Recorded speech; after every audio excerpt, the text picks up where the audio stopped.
Hello everyone, welcome back to Eklavya स्नातक।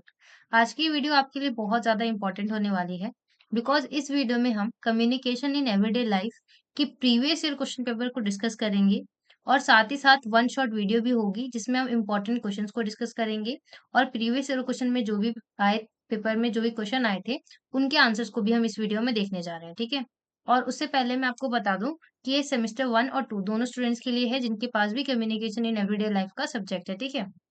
और उससे पहले एक चीज़ और मैं आपको बता दूँ, अगर आपको इस सब्जेक्ट का चैप्टर वाइज़ अगर वीडियो चाहिए तो वो ऑलरेडी हमारे चैनल पे अवेलेबल है। आप प्लेलिस्ट में जाकर देख सकते हैं, कुछ इस तरीके से प्लेलिस्ट आपको दिखेगी। वहाँ पे आपको ये चारों वीडियोज़ जो हैं वो दिख जाएँगी यूनिट वाइज़ कंप्लीट और डिटेल में, ठीक है? तो आप इसको भी जाकर देख सकते हैं। और आपको हमारे टेलीग्राम ग्रुप को जॉइन कर लेना है जो कि है एकलव्य स्नातक 1, जहाँ पर आपको सभी अपडेट दिए जाते हैं और साथ ही साथ आप जो भी वीडियोज़ देखते हैं, उसकी पीडीएफ को अवेलेबल करवाया जाता है, ठीक है? तो आज का फर्स्ट मोस्ट इम्पोर्टेंट और जो आप प्रीवियस ईयर क्वेश्चन पेपर देखेंगे तो उसमें भी आपको ये क्वेश्चन देखने को मिलेगा that give examples of verbal and non verbal communication what according to you can make for effective communication. देखिए ये वाला सब्जेक्ट ऐसा है जिसके क्वेश्चन पेपर में ना क्वेश्चंस भी आते हैं और साथ ही साथ आपसे लेटर पूछा जाता है, पैराग्राफ लिखने के लिए बोला जाता है या दो लोगों के बीच में डिबेट लिखने के लिए बोला जाता है, ठीक है। तो आप उन पर भी फोकस करके जाइएगा। इस वीडियो में हम बेसिकली क्वेश्चंस को देख रहे हैं जो क्वेश्चन इंपॉर्टेंट है, जो एग्जाम पॉइंट ऑफ व्यू से आते हैं एग्जाम में, ठीक है। और ये प्रीवियस ईयर क्वेश्चन पेपर के ही क्वेश्चन है और एक्स्ट्रा भी कुछ क्वेश्चन हम इसमें देखेंगे, ठीक है। तो इस क्वेश्चन में बेसिकली हमसे पूछा गया है वर्बल और नॉन वर्बल कम्युनिकेशन, और कई बार कम्युनिकेशन क्या होता है इस पे भी क्वेश्चन आ जाता है, तो आप उसको भी पढ़ के जाना, ठीक है। तो देखिए किसी भी कम्युनिकेशन को सक्सेसफुल बनाने के लिए ना दोनों ही वर्बल हो चाहे नॉन वर्बल कम्युनिकेशन हो, दोनों ही एलिमेंट्स जो होती हैं वो एक साथ काम करती है, तभी जाकर जो मैसेज है वो क्लियरली और एक्यूरेटली पहुंच पाता है जिसके पास भी जाना है वो मैसेज, ठीक है। जो भी सेंडर है जो भी रिसीवर है उसके पास, तो ये दोनों ही एलिमेंट होनी चाहिए और दोनों एलिमेंट मिलकर ही कम्युनिकेशन को इफेक्टिव तरीके से इफेक्टिव बनाते हैं और सक्सेसफुल बनाते हैं, ठीक है। सो वर्बल कम्युनिकेशन इंक्लूड्स स्पोकन और रिटन वर्ड्स। जो वर्बल कम्युनिकेशन की बात करते हैं हम, तो उसमें जैसे आप जब आप बोलते हैं या फिर आप लिखते हैं, ठीक है, तो वो होता है वर्बल कम्युनिकेशन। वाइल दूसरी और जो नॉन वर्बल कम्युनिकेशन होता है encompasses body language, facial expression, जहां पर आप कुछ बोलते नहीं है या फिर कुछ लिखते नहीं है, आपकी बॉडी लैंग्वेज और आपके फेशियल एक्सप्रेशन और आपका जेस्चर कैसा है उससे पता चलता है, उसके थ्रू आप कम्युनिकेट करते हैं, ठीक है। कई ऐसे सिचुएशन होते हैं ना जहाँ पे आपको बोलने की ज़रूरत नहीं है, बस आपको हैंड से दिखाना होता है, तो वो बेसिकली नॉन वर्बल कम्युनिकेशन हो गया, ठीक है। फॉर एग्जांपल कोई सामान कहीं पे रखा है, तो आपको बोलने की ज़रूरत नहीं है, आप हाथों से बता सकते हैं कि वो वहाँ पे है आपका, ठीक है। किसी को गुस्सा करना है आपको, तो आप ऐसा कई बारी फेशियल एक्सप्रेशन बना देते हैं कि वो समझ जाता है कि आपको ये चीज़ अच्छी नहीं लग रही है विदाउट एनीथिंग, आपने बोला कुछ भी नहीं तब भी, है ना? तो ये बेसिकली नॉन वर्बल कम्युनिकेशन होता है। और वर्बल कम्युनिकेशन क्या होता है, जब आप कुछ बोलते हैं या फिर लिख के कम्युनिकेट करते हैं, ठीक है। और जब हम एग्जाम्पल की बात करते हैं वर्बल कम्युनिकेशन की, तो उसमें पहला आ जाता है हमारा क्लैरिटी, कि इसमें क्लैरिटी जरूर होनी चाहिए जब हम वर्बल कम्युनिकेशन की बात करें, बिकॉज आप बोलेंगे तो आप ना बहुत सिंपल और ऐसे वर्ड्स का यूज करें जो सामने वाले पर्सन को भी आता हो और आप थोड़ा हिचकिचा के ना बोलें, ठीक है। और जो भी आप बोले वो सारे शब्दों को बिल्कुल क्लियरली बोलें, ठीक है, ऐसा होना चाहिए। और एक्टिव लिसनिंग, साथ ही साथ वर्बल कम्युनिकेशन में ये भी इम्पोर्टेंट हो जाता है कि आप जो भी बोल रहे हैं, वो जिसको भी बोल रहे हैं, वो आपको ध्यान से सुने। अगर आप ही लिसनर हैं, तो आपको भी रिस्पॉन्सिबिलिटी होती है कि आप भी सामने वाले पर्सन को ध्यान से सुने, तभी वो जाकर चीज़ें आपको समझ में आएँगी और इफेक्टिव तरीके से कम्युनिकेशन हो पाएगा, ठीक है? एम्पैथी भी होनी चाहिए, using word that convey understanding and compassion such as I understand how you feel.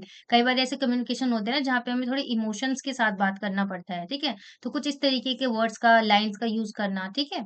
और टोन ऑफ वॉइस, साथ-साथ जब आप वर्बल कम्युनिकेशन करते हैं तो उसमें आपके वॉइस का टोन कैसा है, वो भी बहुत इंपॉर्टेंट रोल प्ले करता है। कि पता चले आपको बहुत नॉर्मली बात करनी थी, आप बहुत चिल्ला के बात कर रहे हैं, तो ये चीज़ मतलब इफ़ेक्ट कर जाती है कम्युनिकेशन को, ठीक है? तो such as speaking calmly in a soothing manner during a crisis, मतलब कोई मतलब बहुत बुरी चीज़ हो रही है, उस समय आपको कामली बोलना है, आराम से बोलना है। ऐसा नहीं कि आप उस समय भी चिल्ला के बोल रहे हैं, चीख के बोल रहे हैं, तो ये चीज़ अच्छी नहीं मानी जाती है, ठीक है, कम्युनिकेशन के फैक्टर में।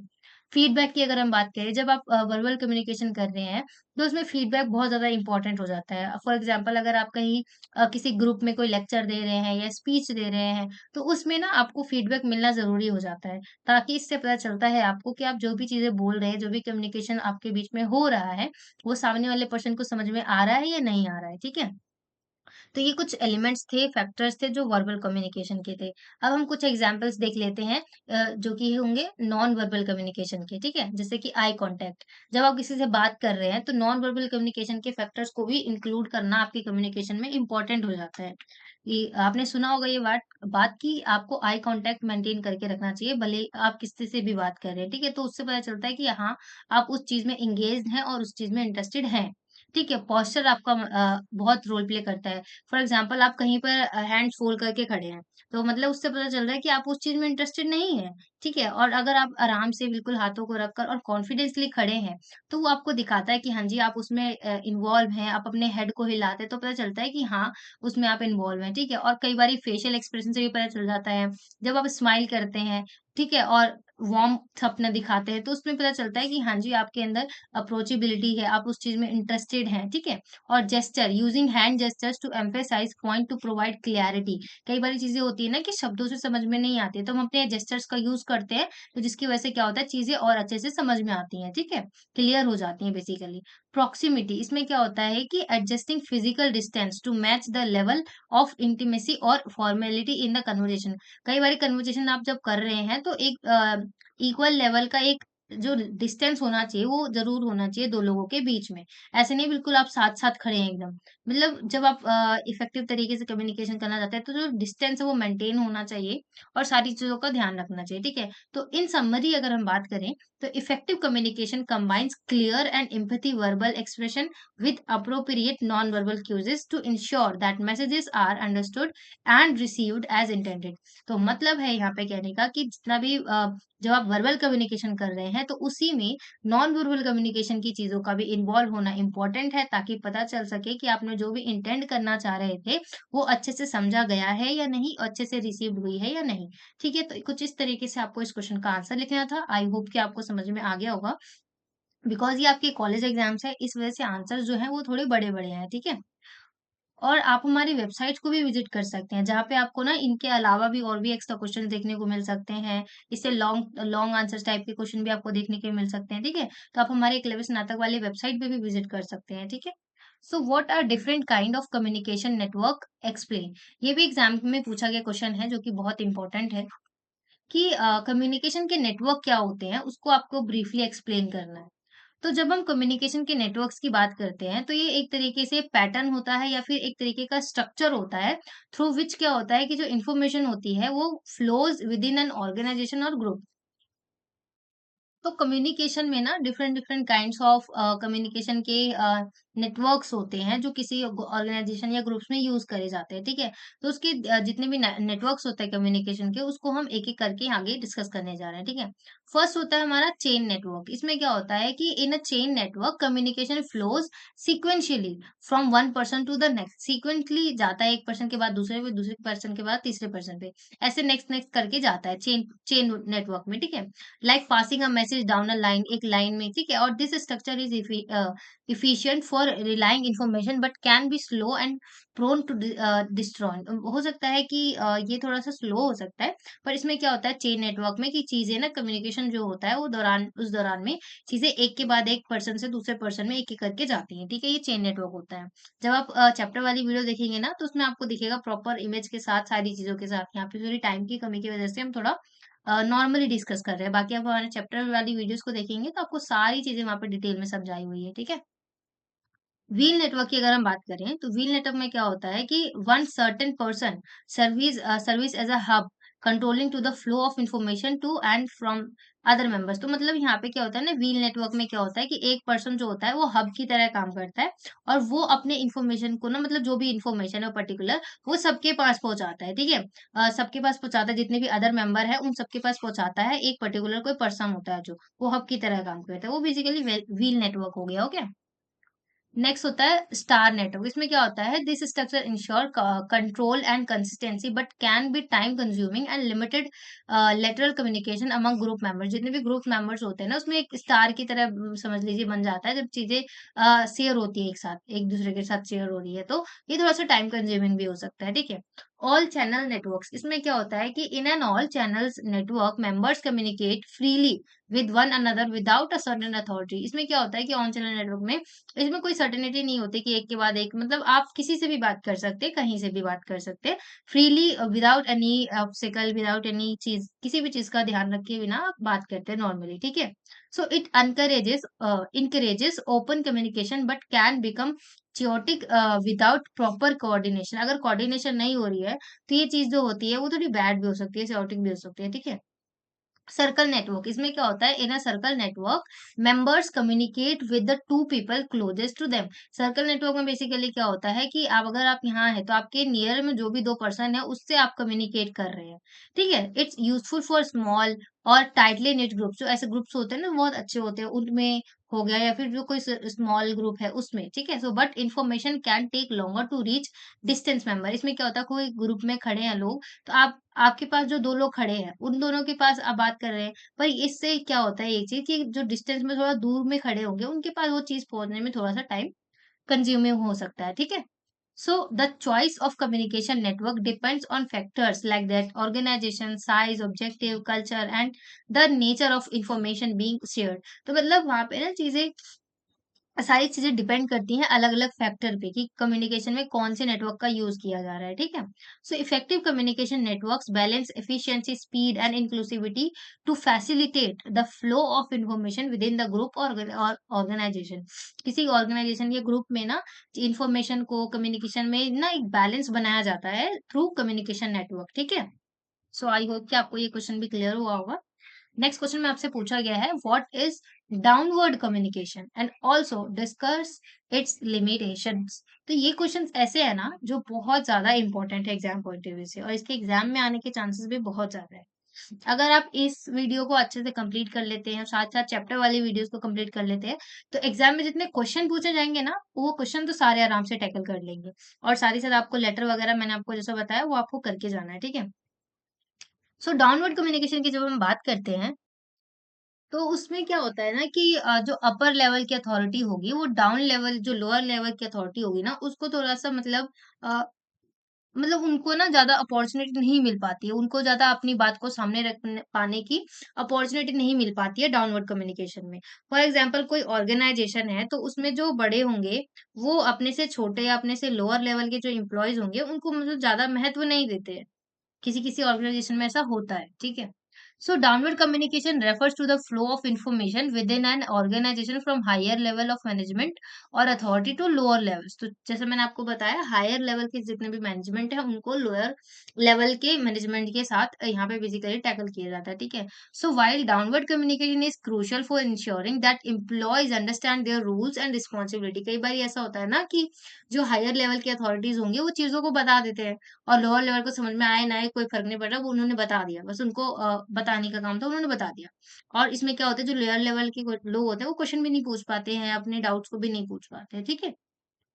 सो अगर हम इसके कुछ लिमिटेशंस की बात करें, जैसा कि क्वेश्चन में पूछा गया है, तो फर्स्ट होता है हमारा लैक ऑफ फीडबैक। इसमें क्या होता है ऑफ़न क्या होता है जितने लोअर लेवल के एम्प्लॉइज़ होते हैं ना वो डिस्करेज हो जाते हैं। उनको उनसे कोई फीडबैक भी नहीं लिया जाता कि उनको चीज़ समझ में आ रही है, नहीं आ रही है ऐसा करके।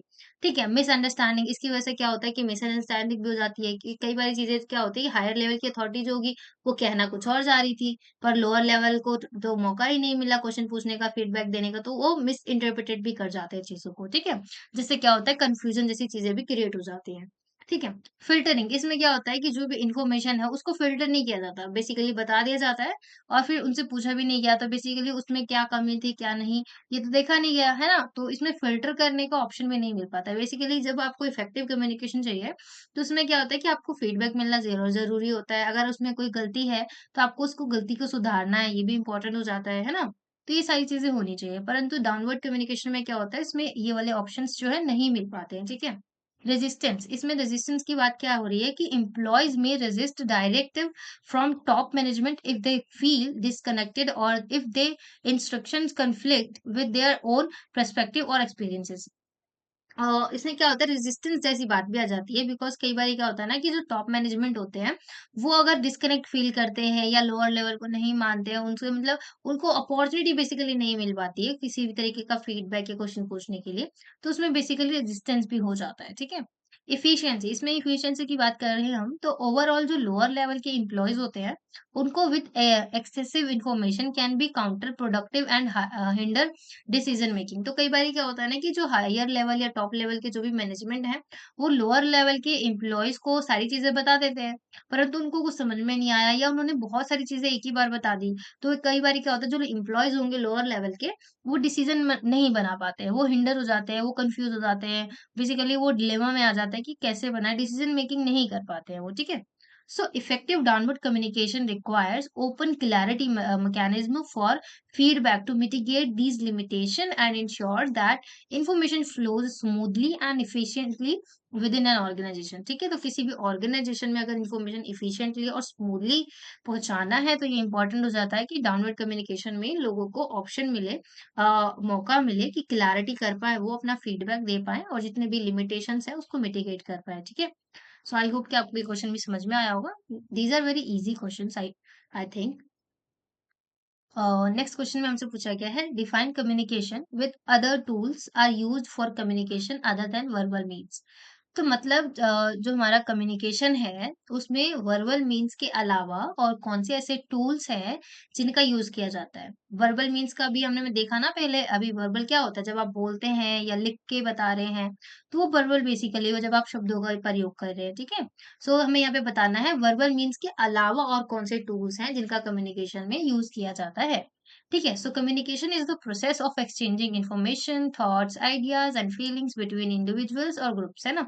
आपको पता ही होगा कम्युनिकेशन एक प्रक्रिया है जिसमें क्या होता है कि आप अपने विचारों को, भावनाओं को किसी ग्रुप में या किसी इंडिविजुअल के साथ व्यक्त करते हैं, शेयर करते हैं, ठीक है। So while verbal communication involves spoken or written words, there are various non-verbal tools and methods that people use to convey messages efficiently, ठीक है। ताकि मैसेजेस जो है इफेक्टिव तरीके से और अच्छे तरीके से इंटरप्रेटेड हो सके, उसके लिए कम्युनिकेशन में और भी मेथड्स जो नॉन वर्बल हैं वैसे टूल्स यूज किए जाते हैं वर्बल मीन्स के अलावा, ठीक है। फर्स्ट अगर हम बात करें तो बॉडी लैंग्वेज, आपको पता हो कि हमारी बॉडी लैंग्वेज से भी हम कई सारी चीजें बोल जाते हैं। हमारा फेशियल एक्सप्रेशन हो गया, हमारा आई कांटेक्ट हो गया, पोस्चर हो गया, जेस्चर हो गया, ये सारी चीजें इंक्लूडेड होती हैं जो नॉन वर्बल कम्युनिकेशन में आती हैं, जो एक तरीके से कम्युनिकेशन के टूल के फैक्टर की तरह काम करती हैं, ठीक है। नेक्स्ट हमारा हो जाता है फेशियल एक्सप्रेशन। इसमें क्या होता है कि हमारा जो चेहरा होता है, ह्यूमन फेस जो होता है, वो बहुत तरीके की इमोशन दिखाता है। हैप्पीनेस हो गया, सैड हो गया, एंगर हो गया, सरप्राइज हो गया। ये सारी चीजें आपने देखा होगा कि आपके फेशियल एक्सप्रेशन से ही पता चल जाता है कि अगर आप गुस्से में हैं या आप थोड़े सैड हैं तो आपके फेस को देख के ही पता चल जाता है, ठीक है। और नेक्स्ट होता है हमारा जेस्चर, कि आपका जेस्चर क्या है, आपका हैंड मूवमेंट क्या है, क्या आप हाथों को कंट्रोल करके बैठे हुए हैं, आपको कुछ चीज समझ में नहीं आ रही है, बस आप मुंडी भी नहीं हिला रहे हैं, अपनी सर हेड हेड भी नहीं हिला रहे हैं, ठीक है। तो ये सारी चीजें, आपका जेस्चर भी बहुत इंपॉर्टेंट रोल प्ले करता है, ठीक है। प्रोक्सिमिक्स, प्रोक्सिमिक्स में क्या होता है कि refers to use of physical space to communicate the distance between individuals, can indicate ultimate intimacy और फॉर्मेलिटी। जो भी फॉर्मेलिटी होती है उसमें अगर आप थोड़ा सा डिस्टेंस मेंटेन नहीं कर पाते, स्पेस नहीं कर पा रहे हैं, आप ही बस बोले जा रहे हैं, ठीक है, और सामने वाले पर्सन को मौका नहीं मिल पा रहा है, तो ये इफेक्टिव कम्युनिकेशन में एक तरीके से बाधा बनता है, ठीक है। सो प्रोक्सिमिक्स का यूज होना जरूरी होता है, जो कि एक नॉन वर्बल का ही टूल है, ठीक है। याद रखें आप यहाँ पे कि हम यहाँ पे नॉन वर्बल को डिस्कस कर रहे हैं, ठीक है। और क्योंकि क्वेश्चन पूछा गया ना विदाउट नॉन वर्बल मीन्स, ठीक है, तो वर्बल मीन्स के अलावा यानी कि नॉन वर्बल कम्युनिकेशन के बारे में बताना है, ठीक है। तो क्वेश्चन से आप कंफ्यूज मत हुआ करें। पैरा लैंग्वेज, इसमें क्या होता है, para language encompasses vocal cues like tone of voice, pitch, volume on passing. आपकी वॉल्यूम का पिच क्या है, आपकी वॉइस का टोन किस तरीके से है, ठीक है, तो ये भी एक तरीके से पैरा लैंग्वेज कहलाता है, ठीक है। विजुअल एड्स, कई बार आपने देखा होगा ना कि खासकर एजुकेशनल या कोई मतलब कोई स्पीकर चला रहे हैं या स्पीच देनी है तो उसमें हमने देखा होगा विजुअल एड्स का उपयोग किया जाता है, जैसे कि ग्राफ्स हो गए, इमेजेस हो गए, अगर आप प्रेजेंटेशन दे रहे हैं तो, है ना, ग्राफ्स इमेजेस का यूज किया जाता है, ठीक है। तो इससे क्या होता है, चीजें अच्छी होती हैं और बेटर तरीके से समझ पाते हैं, जो कि जिसमें हम कुछ बोलते नहीं है पर वो पिक्चर्स से ही आप बहुत सारी चीजें समझ पाते हैं, ठीक है। Written communication, this includes written document, जैसे कि हो गया letter, emails, text messages. It's essential for conveying information in clear and organised manner. ये इसमें इंपॉर्टेंट होता है कि आप चीजों को क्लियरली और ऑर्गेनाइज तरीके से प्रेजेंट करें सामने वाले को, ठीक है। और साथ ही साथ सिंबल्स का यूज़ होता है कई बारी आपने देखा होगा ट्रैफिक सिग्नल्स में हमें कोई बोलता नहीं है ना? वहाँ पे कुछ सिग्नल्स बने होते हैं या फिर कई बारी होता है ना जब आप किसी से टेक्स्ट कर रहे हैं, तो आप कुछ लिखते नहीं है बस एक इमोजी भेज देते हैं। तो वो क्या है? वो एक तरीके से साइन लैंग्वेज ही तो है, इमोजी को देख के ही पता चल जाता है ना? टेक्नोलॉजी इसमें क्या है कि मॉडर्न टेक्नोलॉजी इंक्लूड स्मार्टफ़ोन हो गया, वीडियो कॉन्फ्रेंसिंग हो गया, social media has expanded the range of non verbal communication tools. Non verbal communication के टूल्स को ना एक्सपेंड कर दिया है एक तरीके से टेक्नोलॉजी ने ऐसे कई तरीके आ गए हैं नॉन वर्बल कम्युनिकेशन के जिसका यूज किया जा रहा है बेसिकली ठीक है जिससे क्या हो रहा है पीपल जो होते हैं वो अपने इमेजेस को वीडियोस को इमोजेस को शेयर करते हैं और चीजों को अपने मैसेजेस को कन्वे कर पाते हैं ठीक है so in summary effective communication is not limited to verbal means alone तो मतलब अगर आपको इफेक्टिव कम्युनिकेशन चाहिए या इफेक्ट कम्युनिकेशन इफेक्टिव होना चाहिए तो इसके लिए केवल वर्बल कम्युनिकेशन ही इम्पोर्टेंट नहीं है, उसी के साथ-साथ नॉन वर्बल कम्युनिकेशन का भी होना बहुत इम्पोर्टेंट है। दोनों का कॉम्बिनेशन ही आपस में बहुत ज़्यादा इम्पोर्टेंट है, ठीक है? So, in reaching the depth and clarity interpersonal interaction, understanding and using these non-verbal communication tools can lead to more successful and communication in various personal and professional contexts. ठीक है तो non-verbal communication का भी उपयोग verbal communication के साथ important है और किसी कम्युनिकेशन को सक्सेसफुल बनाने में भी बहुत अच्छा रोल प्ले और इम्पोर्टेंट रोल प्ले करता है ठीक है सो आई होप कि आपको सारी चीजें यहाँ तक समझ में आ गई होंगी हमने जितने भी चीजों को देखा तो ये वीडियो बहुत इंपॉर्टेंट थी। आप इस वीडियो को अगर आपको एक बार में चीज़ें समझ में नहीं आ रही है तो दोबारा देखिए, ठीक है? और अगर आपको ये वीडियो अच्छी लगी तो do like, share and subscribe. अगर आपको कुछ पूछना हो तो आप कमेंट सेक्शन में लिख सकते हैं, ठीक है? Thanks for watching.